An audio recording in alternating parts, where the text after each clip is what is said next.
private sector push for military aircraft.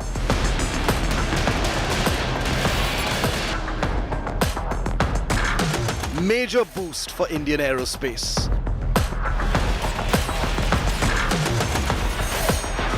Airbus C295 stretches Indian wings.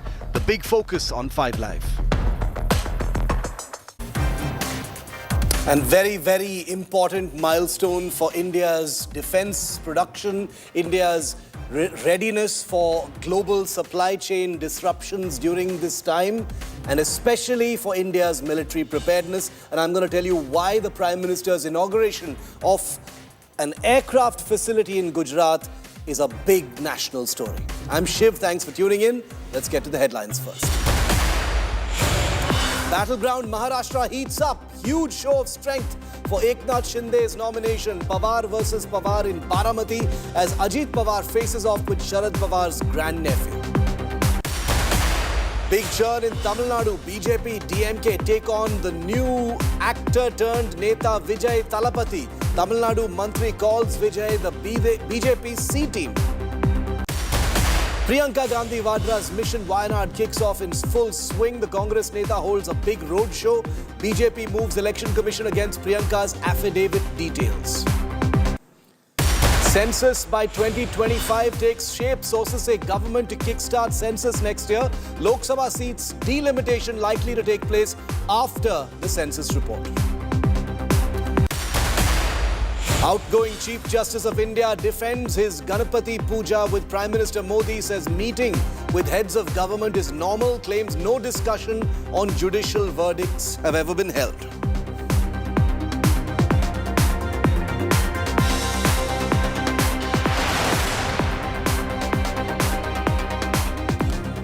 It is one of the most important occasions in India's long and troubled journey with defense production.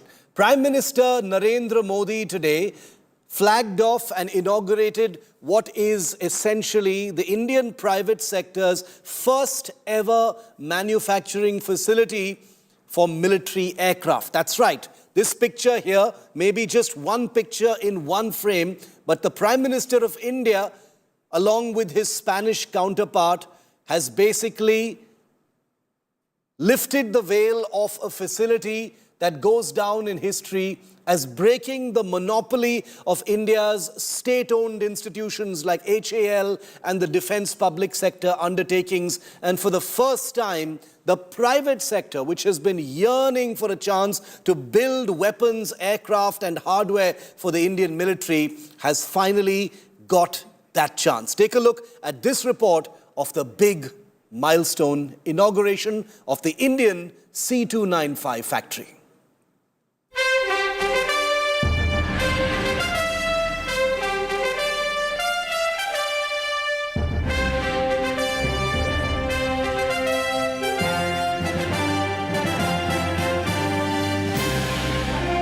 A milestone for Make in India in defense and aerospace. A flagship beacon for the future of defense production in India. And the country's first private sector facility building aircraft for the military. Prime Minister Narendra Modi and his visiting Spanish counterpart presided over the inauguration of the final assembly line of the Made in India Airbus C295 military transport aircraft, a joint venture between Tata and the European aerospace giant. Under this contract, while Airbus will deliver 16 fully built aircraft from its Spanish facility, the remaining 40 will be built here in Vadodara, with full aircraft rolling out of this line inaugurated by the leaders of the two countries. हम भारत और Spain की partnership को नई दिशा दे रहे हैं। हम C295 transport aircraft के production की फैक्ट्री का शुभारंभ कर रहे हैं। आज अक्टूबर महीने में ही ये फैक्ट्री अब एयरक्राफ्ट के प्रोडक्शन के लिए तैयार है। In 2026, the first C295 manufactured in India will produce by this plant in Vadodara. This aircraft, it is a symbol of the Spanish and European aeronautical industry. In addition to contributing to modernizing India's defense capabilities, it will also drive technological development, particularly for the state of Gujarat, India's leading manufacturing hub. Providing a major boost to Atmanirbhar Bharat, the inauguration comes 3 years after the Indian Air Force signed up for the C295 to replace legacy British Aerospace transport aircraft in service. Inaugural landing of the Indian Air Force aircraft C295.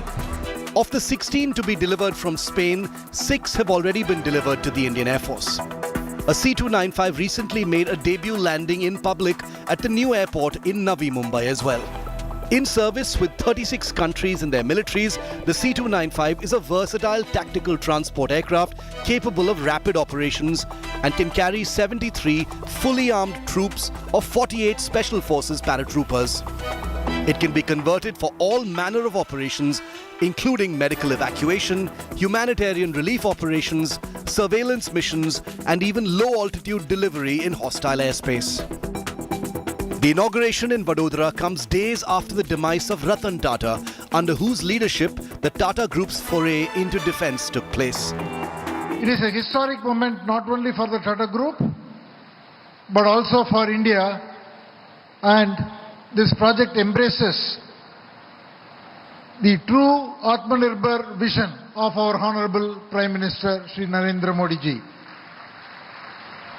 Made in India aircraft, where the aircraft parts manufacturing as well as the full assembly of the aircraft and the integration is being done for the first time in India by private sector. The Make in India C295 program has become an industrial benchmark, which is aligned to the Prime Minister Modi's vision of self-reliance or Atmanirbhar Bharat.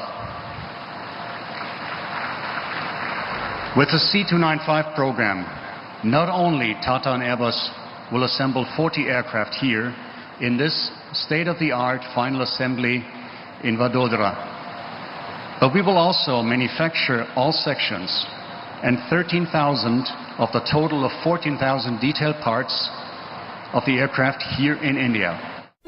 The first Made in India C295 will roll out of the Vadodara facility in September 2026, and production here will ramp up to deliver 40 aircraft to the Indian Air Force by August 2031. India has become the largest customer for the C295 with the acquisition of 56 aircraft in total. The C295 Make in India program will produce more than 85% structural and final assembly of 40 aircraft, along with the manufacturing of 13,000 detailed parts in India, for which 21 special processes have been certified and 37 India-based suppliers, both from the private and public sectors, have been enlisted. This means a huge number of aerospace manufacturing jobs and high skill set employment. Beyond the 56 aircraft for the Indian Air Force, the facility is certain to receive orders from the Indian Navy and internal security agencies, in addition to civil aviation carriers. With Brajesh Doshi in Vadodara, Gujarat, Bureau Report, India Today. And a little over a year ago, in fact, in July 2023, I happened to be in Spain, where the first 16 of these aircraft are being built by Airbus at its own facility in Spain and delivering them to the Indian Air Force. 6 of those aircraft have already been delivered. Another 10 will be coming, and the remaining 40 will be built at this facility that's been opened today by Prime Minister Modi. Take a look at this ground report where I got up close with the first C295 for the Indian Air Force. This is July last year.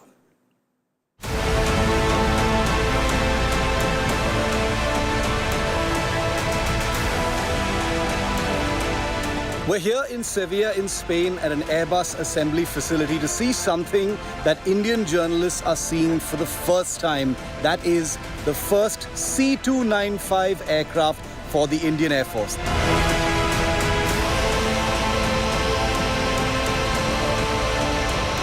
This aircraft is the first one that's been built by Airbus, a part of 16 such aircraft that are going to be built at this sprawling facility and delivered very soon. This particular aircraft is going to be delivered in just the next few weeks to the Indian Air Force, after which 15 more such aircraft will be built at this precise facility in Sevilla in Spain for delivery to the Indian Air Force.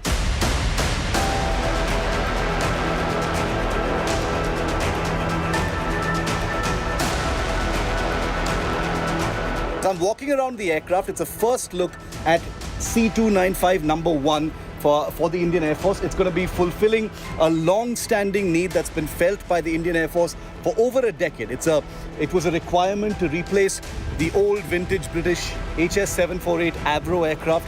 I'm walking around the first C295 now, under the tail area of this aircraft. The important thing about the C295, remember, isn't the fact that the first 16 are going to be built here in Spain. And here on India Today, we've gotten first access to the aircraft also because something very important is taking place back in India. 16 of these aircraft are going to be built here in Spain, but the other 40, as many of you will know if you've been watching India Today and my show, is that the other 40 are going to be built in Vadodara at a Tata facility. These aircraft will have their technology transferred by Airbus to their partner Tata, and then Tata becomes the first Indian private sector company to build military aircraft for the Indian Armed Forces. The Indian Air Force operates aircraft like the AN-32, the Aroors of course are being phased out, but these aircraft are going to be fulfilling an extremely crucial need. Remember, the Air Force operates aircraft for many different things, but its transport aircraft are crucial because India is geographically large. We've got all kinds of terrain. This particular aircraft is capable of landing on unprepared surfaces. It's designed for operations of high altitude areas, which is a particularly difficult thing, in aviation because of the thin atmosphere and the various other challenges. And remember, India has important crucial air bases at high altitude, whether it is Leh, whether it is Thois, the world's highest military airfield, which is Big Oldie, is also in India, and the aircraft of this kind has been proven to be able to operate from such forbidding locations. Now, 56 aircraft of this kind will be built for the Indian Air Force. That number might go up because the Indian Air Force, apart from replacing its old Aroors, also has to replace over 100 AN-32 aircraft. And AN-32s, remember, are of Ukrainian origin. Great aircraft, they're workhorses of the Indian Air Force, but they are also aging and will need to be replaced by new generation transport aircraft of the kind that the C295 is. Whether or not that happens remains to be seen, but with an Indian factory churning out these aircraft between now and 2031, it stands to reason that this very same aircraft should actually replace the AN-32. Apart from the Indian Air Force's own requirement, this is a very versatile aircraft in the sense it's not just a transport aircraft. Look at it as a bit of a Swiss Army knife. It depends on what you put into it. You can sling on a maritime radar, it becomes a maritime patrol aircraft, very much like what the Indian Navy and the Indian Coast Guard are looking at. About 15 aircraft in total is what they're looking at. It can be used for land surveillance if you put on the right kind of sensor. The Border Security Force is looking for that kind of capability.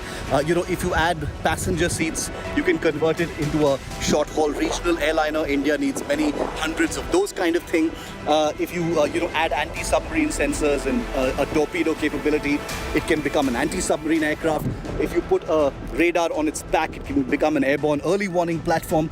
So what I mean is it's very modular. It depends on what you want to do with the aircraft, and it can be used for all these different kinds of purposes. So if you have a production line for the C295 in India, it becomes something very useful for India's different and very disparate needs across different terrains. So it's historic in all kinds of ways because the C295 not only fulfills all these needs, but gives India an aircraft manufacturing capability in the private sector which has never been there before.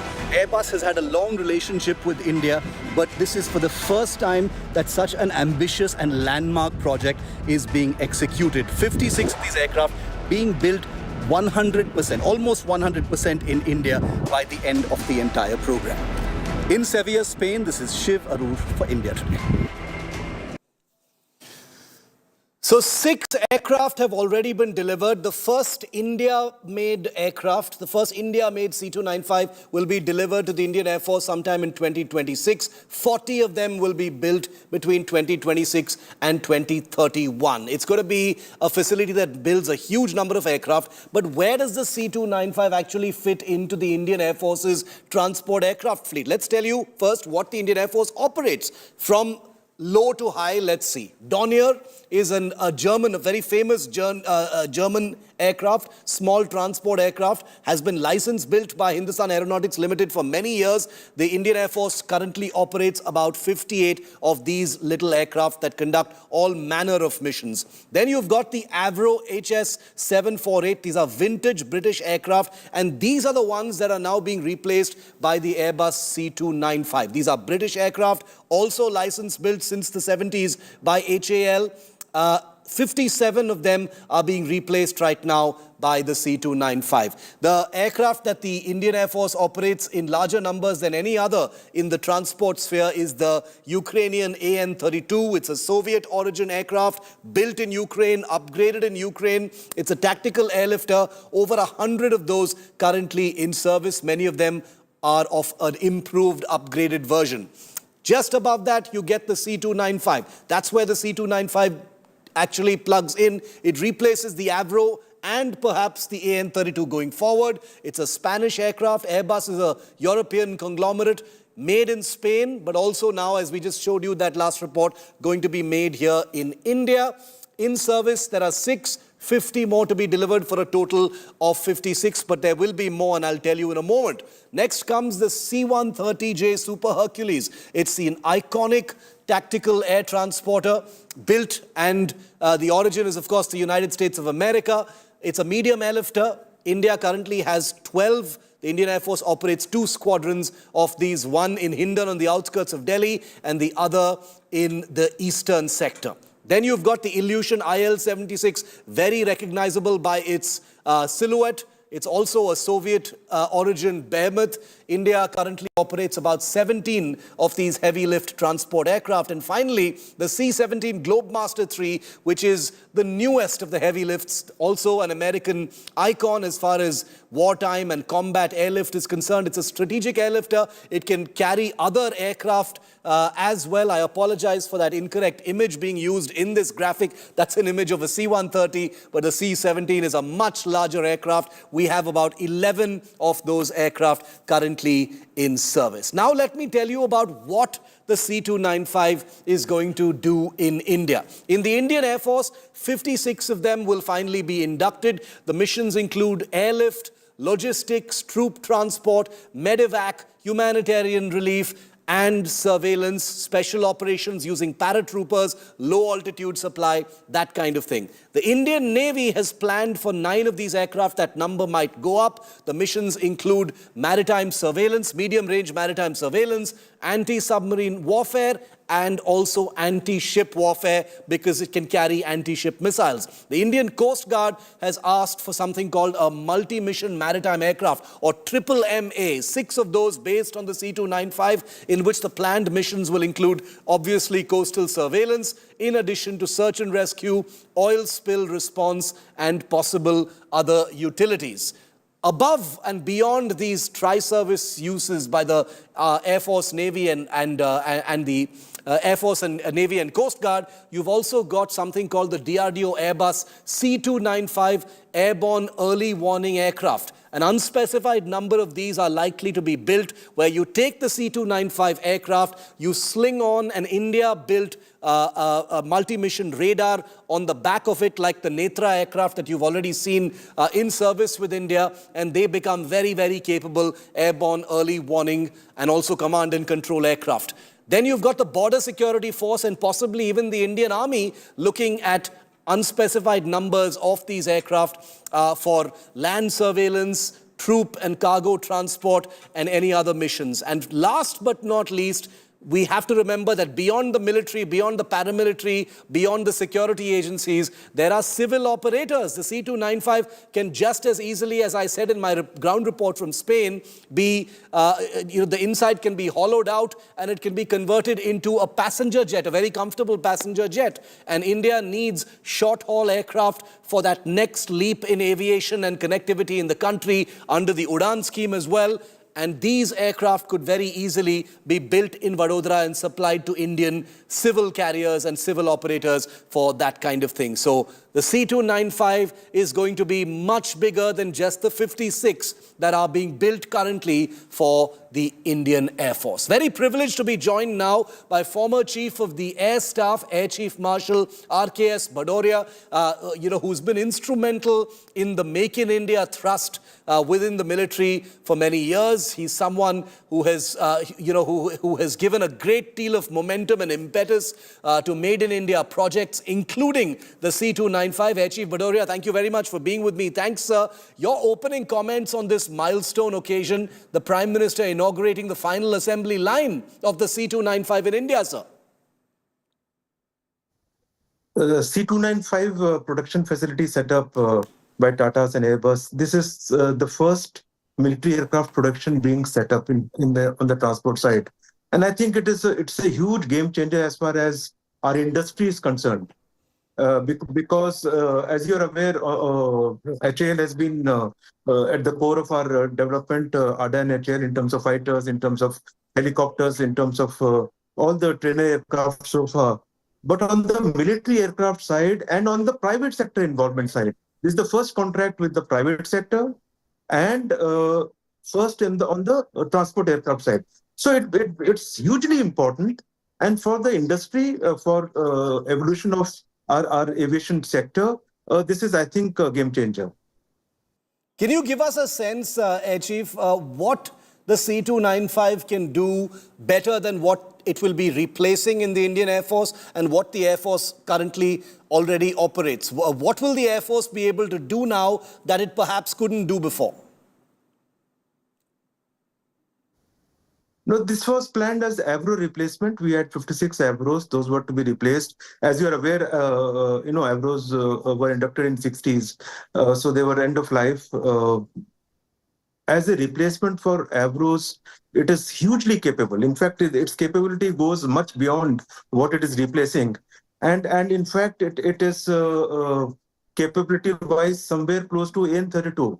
So overall, as far as the roads are concerned, across the board, all transport aircraft roads, it will be able to undertake very effectively, be it transportation of troops, for moving load, for supplies in forward areas, for para drops, for supply drops, everything, all the roads, the ambulance role, the communication role.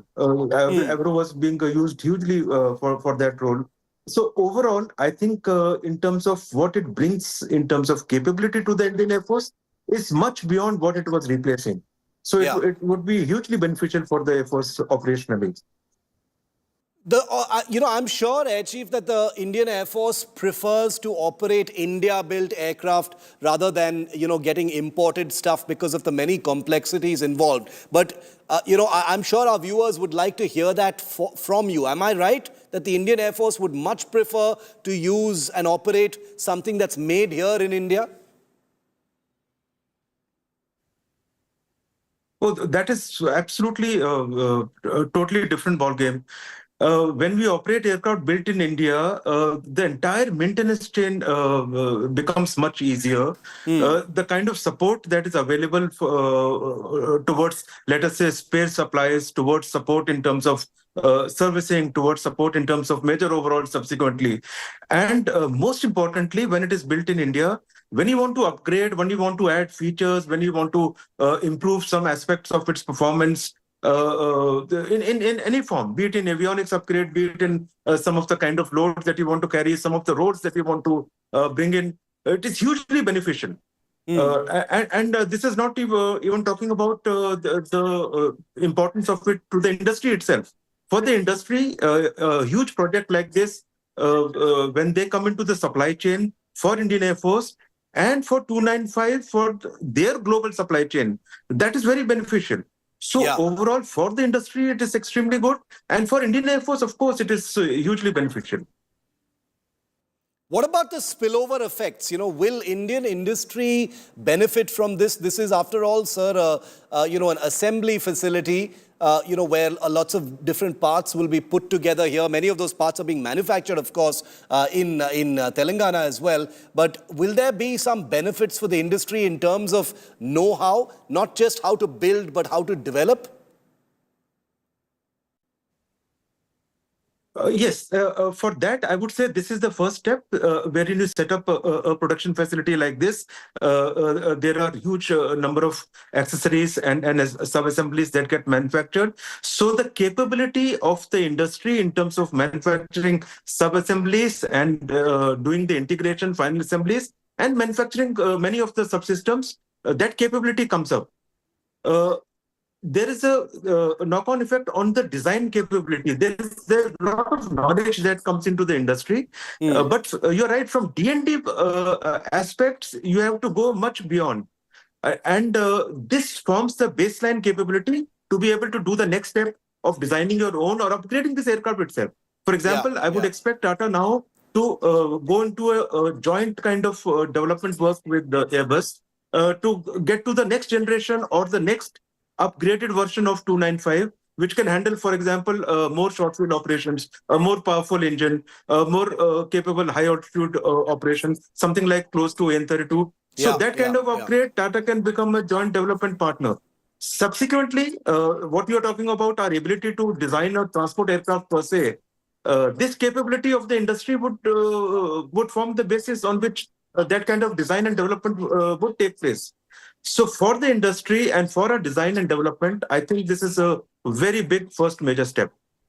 And it's also useful to remind ourselves and to tell our viewers, Air Chief, that this Vadodara facility where the C295 is being built now for the Air Force is the very first private sector facility in the country building military aircraft. It has never happened before. This is basically a facility that comes up in a country where Hindustan Aeronautics Limited has had virtually 100% monopoly on local manufacture and assembly of aircraft for the Indian Air Force. It has enjoyed, a complete domination of that particular market. And now, with this facility coming up and hopefully more, HAL has competition. How do you see that?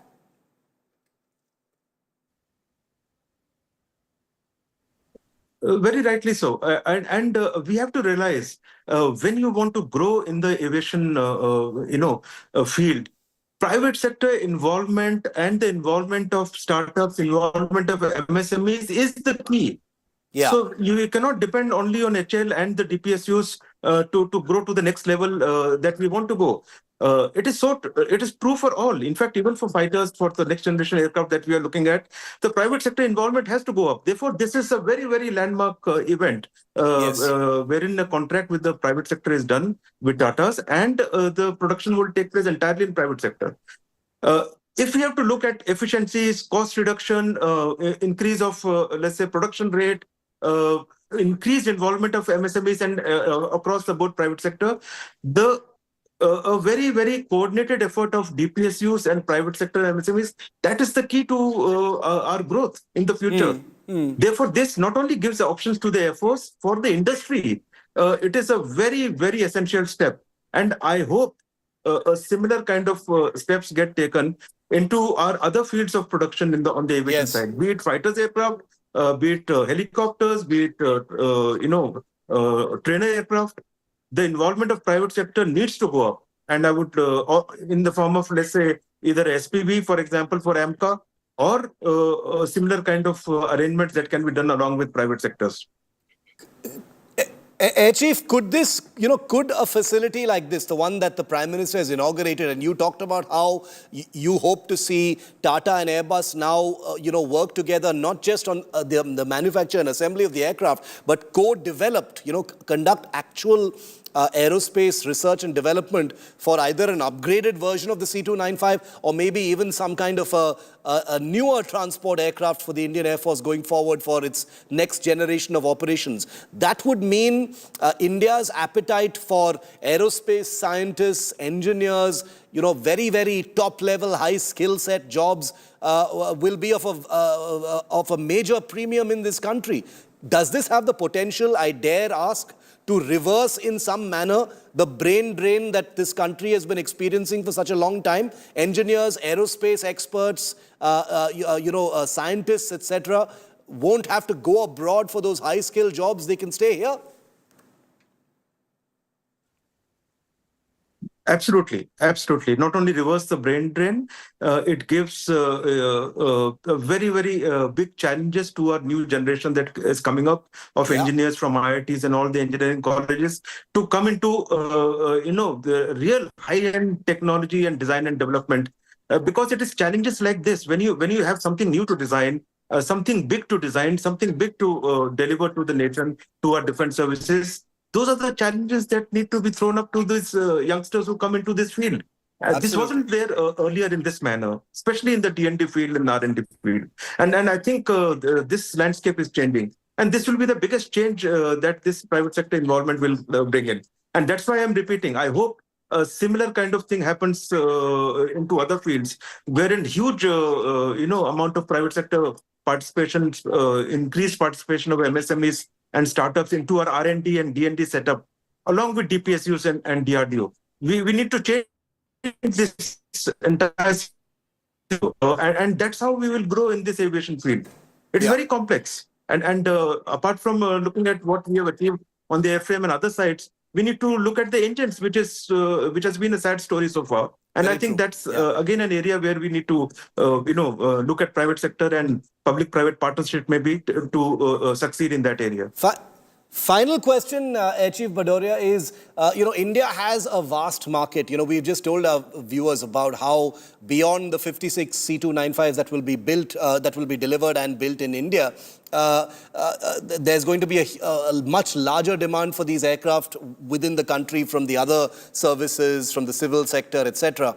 But beyond that, does this facility and facilities like this sort of plug India into a global aerospace supply chain? Because that's where the future really lies. India is already quite advanced in aerostructures, manufacturing subsystems and components for all the big aerospace companies in the world. But does a facility like this only address the Indian market, or does India gain the benefit from being part of a global supply chain? Because that's where we are competing with countries like China. It is a big opportunity. When you start manufacturing aircraft like this, the effort must be to not only manufacture, for example, for our current order, it is 56 aircraft. But whatever manufacturing facility gets set up for sub-assemblies, for other components, etc., which are being made here, they must form a part of the supply chain of Airbus for the global supply chain. Also, it will be a stepping stone for the industry to grow as such, and all our future developments of aircraft requirement in this zone, in the 295 zone or a little higher zone where this aircraft can be modified upwards, both in capability, in load and in performance, that should happen within the country. So the supply chain and getting into global supply chain is the key. Unless the numbers increase for our industry, you cannot become very efficient and low cost. I think for the industry, this will be again a very major step to get into the global supply chain. Off and on for small components, our industry has been doing, for example, some doors and some other parts that our industry, private sector, has been increasingly getting into the supply chain. But this changes the game. You are getting into a major way in the supply chain. And I think a similar effect we should try on the Airbus fleet, for example, on the 320s, 321. If you're ordering 1,200 aircraft, our industry must keep stepping up into the supply chain more and more. And that's how the industrial growth will take place in this sector. The sector is very complex. It is time consuming. It is very high investment. And the moment you have these export capabilities, I think that is the key. Reverses the brain drain, more jobs, more for the economy, more for the military, more optimized hardware for the Indian Air Force, for defense needs. High-skilled jobs stay in the country, a bigger ecosystem as far as engineering jobs and aerospace jobs is concerned. It goes beyond just something that flies. It's something that has the potential to be a game changer for India in the field of self-reliance in defense and beyond in a globalized world. Air Chief Marshal R.K.S. Bhadoria, always a pleasure, sir. Thank you very much for speaking to India today. And we've got some breaking news coming in now.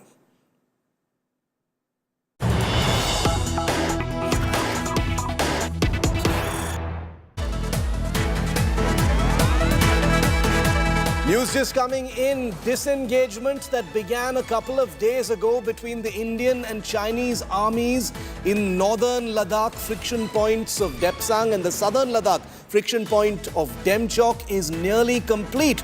The process is expected to be completed, we are hearing, latest by tomorrow, which would mean a possible resumption of patrolling in these two stubborn friction points, possibly even before Diwali. Let's go across to India Today's Shivani Sharma bringing us the latest on this. Shivani, for 3 days now, in fact 4 days now, the disengagement process has been on in Depsang and Demchok. You've just returned from Ladakh as well. This is good news, which means that the first layer of that pullback is nearly complete, possibly paving the way for the resumption of patrolling, which could happen before Diwali. Shiv, the timeline that was being set for disengagement from Demchok and Depsang Plains was a week-long deadline. And it started on Wednesday, remember, on 23rd of October, when Prime Minister Narendra Modi was shaking hands with President Xi Jinping at the sidelines of BRICS summit in Kazan.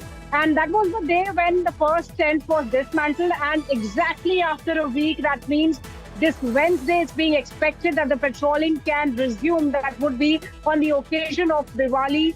The resumption of the first patrolling will be there in Demchok and Depsang. And for that, the disengagement is almost completed. That's what the defense sources have indicated, that the disengagement process is in the final phase. The cross-verification goes on now.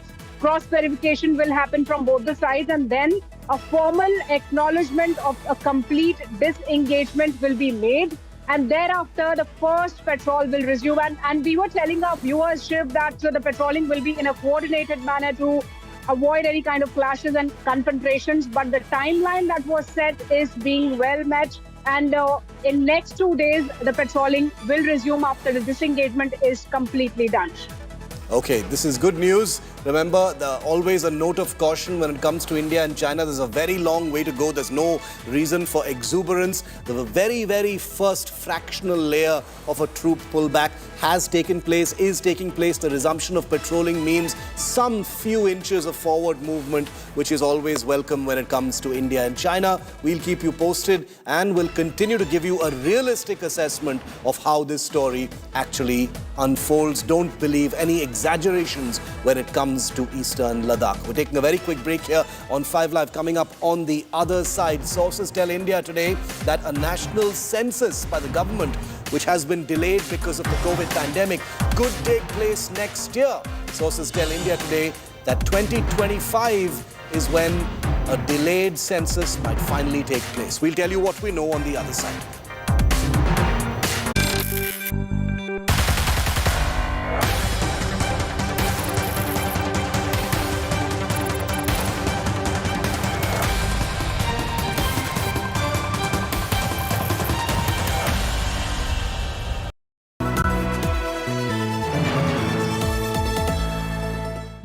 Razr 50 Ultra comes with Google Gemini. Motorola Razr 50 Ultra comes with Google Gemini. Hi, I am AI anchor Sana, bringing the top headlines for you, presented by Motorola. Ajit Pawar files nomination from Maharashtra's Baramati, set to face Yugendra Pawar. Terrorist attack on army vehicle in Jammu and Kashmir's Akhnur, 3 militants killed in search operation. Disengagement process at final phase in Depsang and Demchok, patrolling to be resumed.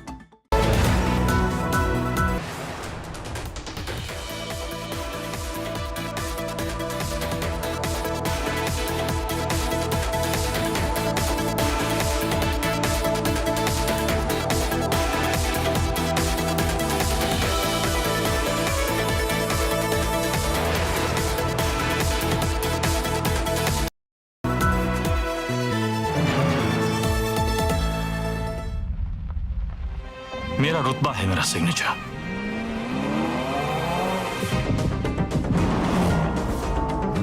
मेरा जज्बा है मेरा signature.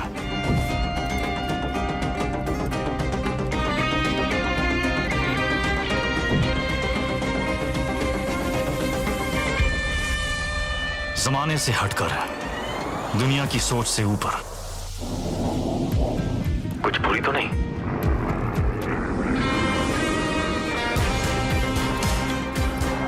बेबाक है मेरा signature. Signature Finest Cardamom Seeds, a premium product from Dilbar Group.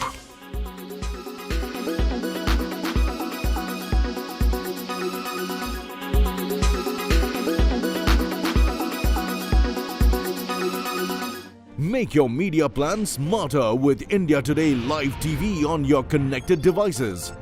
Amplify your brand with 100 million smart internet viewers. To advertise, mail us at sales@aajtak.com.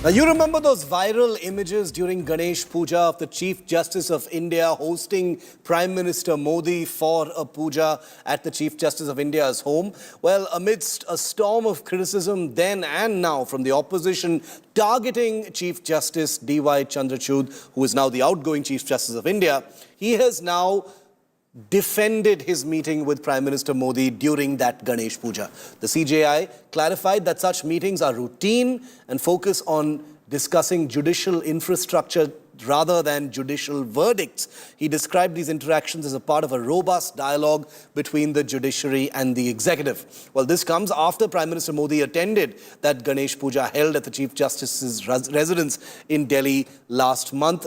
The opposition had exploded in anger and has continued to attack, questioning the negative message and symbolism being sent out to the public. The Congress also raised concerns about the exclusivity of the invitation to the Prime Minister. The Sharad Pawar camp added that the Chief Justice of India may be feeling guilty and is attempting to justify his actions amidst the ongoing criticism. Chief Justice of India has slammed, rightly so, the doubters who are creating all kinds of doubts and making all kinds of aspersions on the post of the CJI, constitutional position, by saying that because PM attended Ganesh Aarti at CJI's residence, it was a deal being struck between them. This is the most unwholesome, illogical and ridiculous comment, and the CJI has called it out. The fact of the matter is that many Chief Justice of India often meet Prime Minister, meet the government heads, meet the Chief Ministers. This is how cordial relations should exist. Legislature, judiciary, executive को अलग-अलग रहना चाहिए, clear line रहना चाहिए. Checks and balances हैं, हम मानते हैं clear line रहना चाहिए, और एक clear line है, ये लोगों को दिखाई देना चाहिए, बस इतना ही करें. You know, politics is a game of perception. You know, if Chief Justice of India is inviting Prime Minister of the country, what message they want to give to this country? मैं बहुत उससे पूछना चाहता हूँ. It was a puja function. You are inviting Narendra Modi. Why are you not inviting opposition leaders? They belong to this country. They are important leaders of the country. If you are performing puja, you can invite opposition leaders also. But you are not inviting. You are inviting only Prime Minister. So definitely, people will raise questions. That is the reason. Not only Congress Party. Even a common man may raise this question that why Chief Justice is inviting Prime Minister. If you have to discuss anything regarding Supreme Court, regarding infrastructure, regarding any administrative problems, then you can talk to Law Minister. Chief Justice of India appears to be feeling a bit of sense of guilt that he is trying to now explain and try to tell the people of this country, 145 crore people, that, well, how the constitution is to be followed and how the theory of separation of power and coordination among the three wings of the government, yes, the executive, the legislature and judiciary have to interact or to keep distance. I don't think there is a need for him after 75 years of the constitutional exercise now, with so many decisions having come as to what should be the relationship between these three wings inter se. And I think what he is suggesting today is only trying to mitigate the error that he has committed. A big story today. The government is expected, we're hearing this from our sources, the government is expected to begin a long-delayed census, an official survey of the country's population in 2025 after a 4-year delay owing to the COVID pandemic. The census, the national census, which assesses India's population, typically conducted every 10 years to update the national population register, was scheduled for 2021 but had to be postponed due to the COVID pandemic. Now the census cycle is also expected to change because of this delay. Following the census, the delimitation of Lok Sabha seats, that is, spreading them around, increasing the number of Lok Sabha seats probably, will commence. And this exercise is likely to be completed by 2028, according to sources. Well, this big development comes amidst demands from several opposition parties for, remember, a caste census. However, the government has not yet made a decision, and details of the census process on what exactly will be asked of respondents is yet to be made public. So we don't know if a national caste census will be part of the larger population census. Sources also say that next year's census may also survey subsects within the general and SC/ST categories. Meanwhile, the opposition India bloc has hit out at the Modi government, alleging that Modi's refusal on a caste census was a betrayal of OBCs. Remember, Modi himself is an OBC. मांग किया था OBC caste census का, और राहुल गांधी जी इसलिए मांग कर रहे थे कि मीन्स न्याय मिलने के लिए। और अभी ये खबर आया, मोदी जी ने खुद उनका सरकार ने ये इतना बड़ा अरेगेंट मूव ले ली है, इस बार जातीय जनगणना करने वाले नहीं। इसमें एक बहुत बड़ी चीज यही है, आरएसएस और टीडीपी और जेडीयू अभी क्या कहेंगे, और उनका वो लोगों का साथ रहेंगे और सत्ता के लिए मोदी का ये अरेगेंट डिसीजन का साथ रहेंगे। There is no caste census report. There is only a socio-economic survey report by the Backward Class Commission. And I'm not sure if it is going to be placed before the cabinet as an additional subject. But there is no caste census as such, right? We don't have the power to do caste census. Whether it's in devolution of taxes, whether it is right allocation in the 16th Finance Commission, or whether it is in delimitation process, please consider how we have ensured better governance, how we have absorbed more migration, how we are propelling the nation economically. Whatever, let us have a conversation.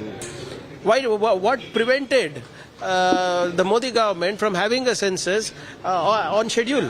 जब development जब चलते रहता है तो कई समाज के कई हिस्से पीछे रह जाते हैं, पर अलग अलग रीजन से होते हैं। हम किसी एक रीजन दो रीजन के लिए नहीं होते। उसके लिए जरूरी है हम कि पता करें कि कौन सा समाज पिछड़ा रह गया, कौन से समाज को जो है दिक्कतें आ रहे हैं, कौन से समाज में जो हम access to education, access to government jobs, access to land, तो ये सब नहीं मिल रहा है। तो जब ये बातें सामने आएंगी तो आने वाले गवर्नमेंट्स को पॉलिसीज और प्रोग्राम्स और टारगेटेड डेवलपमेंट करने के लिए सुविधा होगी। इसीलिए हमारा डिमांड है कास्ट सेंसस का। भाजपा क्लियर करे, सेंसर करवाएगी या कास्ट सेंसस करवाएगी। Let's go straight across to India today's Piyush Mishra, who's been tracking this story. Piyush, this could become a very big developing story in the run-up to 2025 with the national census likely to be conducted. At that time, no official confirmation just yet, but the idea of a caste census being part of it is likely to become a major flashpoint. In fact, the opposition has already begun talking about it. Any sense of whether that is the thought process of the government right now? Well, she will rightly mention that the topic of caste census has become the most interesting one, because the opposition political parties have started cautioning government over this. Remember that today in the morning itself, when the news reports came that the government is likely to conduct census next year, at the time itself, the Congress party had asked the government of conducting a caste census, and if it is not doing so, then it is going to betray the OBC communities. This is what the Congress party had alleged. But at the same time, it is also important to note that the news reports have suggested, and various government sources have told us that government is likely to do the census next year. As of now, the caste census is not in the mind of government, and in fact, they have not taken a decision on conducting caste census. Not only the opposition political parties shift, there are various allied partners of NDA like LJP and JDU.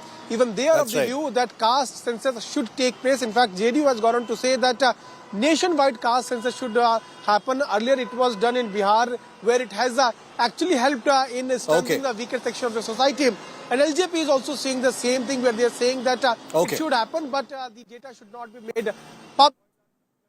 Piyush, thanks very much for getting us that update. We'll track it. Hopefully an official word of confirmation from the government about for 2025 being the year when it will be conducted will also take place. But right now, remember, the big focus and spotlight is on the looming elections in Maharashtra and Jharkhand. It was a big day of nominations in Maharashtra today. Chief Minister Eknath Shinde, Deputy Chief Minister Ajit Pawar and Sharad Pawar's grandson Yogendra Pawar filed their nominations in high-profile ceremonies today. The seat-sharing deadlock, however, continues on a few unannounced seats in both sides of the alliance camp, the Mahayuti as well as the Aghadi. Take a look. The battle for Maharashtra intensifies. Many big names filed nominations on Monday. Chief Minister Eknath Shinde, Deputy Chief Minister Ajit Pawar and Sharad Pawar's grandson Yogendra Pawar filed their nominations from Kopri, Pachpakhadi and Baramati constituencies. Shinde held a massive roadshow in Thane ahead of his nomination. A sea of supporters gathered in support of the Chief Minister. Shinde's family offered prayers before filing his nomination. The Chief Minister is facing Shiv Sena UBT candidate Kedar Dighe, the nephew of Shinde's political mentor Anand Dighe. Shinde has been representing the seat since its formation in 2009. मुख्यमंत्री जी record वोटों से आएंगे, अपने ही पुराने record को वो तोड़ेंगे। थाना में तीनों सीटें, 2 शिवसेना 1 बीजेपी, ये प्रचंड मतों से आएगी। Here you can see that how the Ladki Behan Yojana women are present over here, and Maharashtra CM Eknath Shinde receiving bouquets from there. Wherever Maharashtra CM Eknath Shinde is passing, there is thousands of people who have gathered over here. And here you can clearly see that how the show of strength is going on. In Baramati, it's Pawar versus Pawar. Deputy Chief Minister and NCP Chief Ajit Pawar filed his nomination from the Baramati Assembly seat. दादा का वादा जो आपने देखा है महाराष्ट्र में अभी तक जो डेवलपमेंट दादा ने किए, बारामती में डेवलपमेंट किए, ये है दादा का वादा। अभी तक जो दादा ने प्रॉमिस किया है वो 100% एग्जीक्यूट किया है, ये है दादा का वादा। Ajit Pawar's challenger, NCP Sharad Pawar candidate Yogendra Pawar, filed his nomination in the presence of Sharad Pawar and Supriya Sule. It's the larger cause that all these young people are coming with and wanting to make a difference. It's again, I reiterate myself that it's not a personal fight at all. It is an ideological fight about policies which we are against. 36-year-old architect turned lawyer and daughter of NCP leader Nawab Malik, Sana Malik, filed her nomination accompanied by her father. Sana is contesting from Anushakti Nagar constituency as the Ajit Pawar-led NCP's nominee. She is facing Fahad Ahmed, husband of actor Swara Bhaskar, fighting on an NCP SP ticket. मेरे पिताजी ने इधर पिछले 2 बार विधायक के तौर पे काम किया है और इस पूरे क्षेत्र को विकास और नर्चर किया गया है इधर क्षेत्र में। पिछले 7 सालों में लगातार मैं अनुशक्ति नगर के लोगों के बीच में काम कर रही हूँ। आप लोगों को दिख रहा होगा कि मेरा जनता के अंदर क्या कनेक्ट है। Meanwhile, seat-sharing talks in both the Mahayuti and Mahavikas Aghadi have hit a roadblock. Hectic negotiations are on as each party tries to strike the best deal for them. With Ritwik Bhalekar in Mumbai, Bureau Report, India Today. So wrap on 5 Live. Thanks so much for watching. 6 p.m. Prime with Akshita is up next. A shocking Waqf land scam has been exposed, this time in Karnataka. Land records altered to give Waqf land ownership. Farmers duped. The Siddaramaiah government is blaming local administration. But who's got to answer for this? That's the big story next.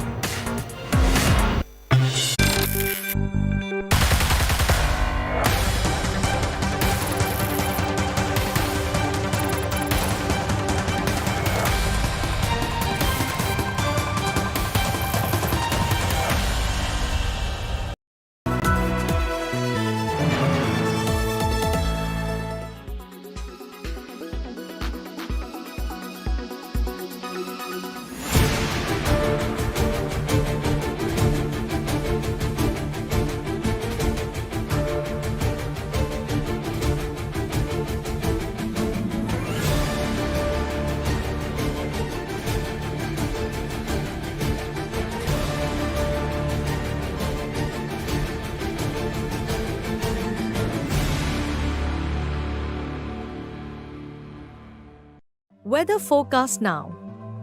Delhi, maximum 34 and minimum 23 degrees. Mumbai, maximum 31 and minimum 25 degrees. Kolkata, maximum 33 and minimum 24 degrees. Bangalore, maximum 27 and minimum 21 degrees.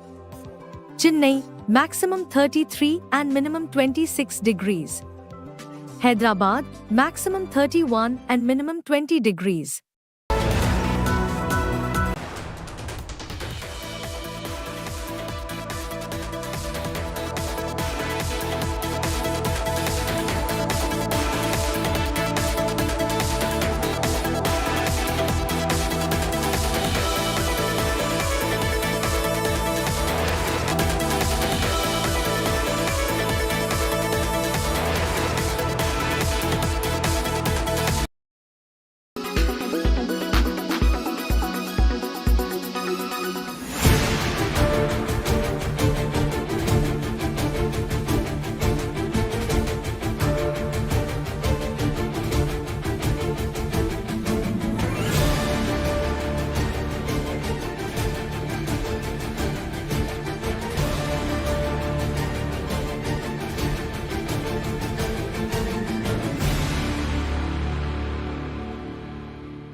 Pot and Bloom, gifts that grow, smiles that last.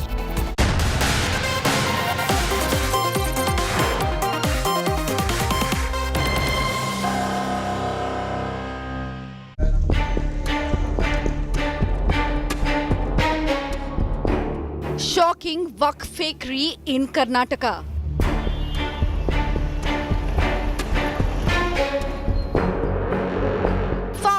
kept in dark, land records forged. Karnataka में 1 लाख एकड़ जमीन